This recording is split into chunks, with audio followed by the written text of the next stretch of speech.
gəldik ki, təbrik edək Fəxrəddinin övladını. Yaxşı ki, gördük Oqtayın belə ləzzət dadını.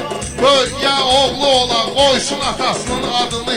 Bir də Fəxrəddini görsün uşaq özandakılar. Bir də Fəxrəddini görsün uşaq özandakılar. Gör nə zür qarşılayırlar qonaq özandakılar. Gör nə zür qarşılayırlar qonaq özandakılar. Sağ olun, sağ olun. Yaxşı qafiyədir. Bu toy 2012-ci ildə olub. Qafiyəni də biz vermişdik Rəşad ilə. Fikir verin, meyxana deyən şair təxəyyüllü olanda ortaya necə gözəl poetik bir ifadə, necə gözəl poetik xeyir-dua çıxır. Çoxsunun fikirləşmədiyi bir fikri Rəşad Dağlı necə gözəl poetik çatdırır, necə şairanə.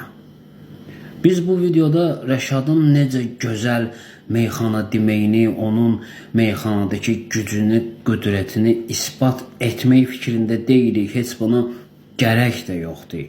Görünən kəndə bələdçi lazım deyil ki. Biz sadəcə bundan qabaqki videolarda dediyimiz fikri əsaslandırmağa çalışırıq.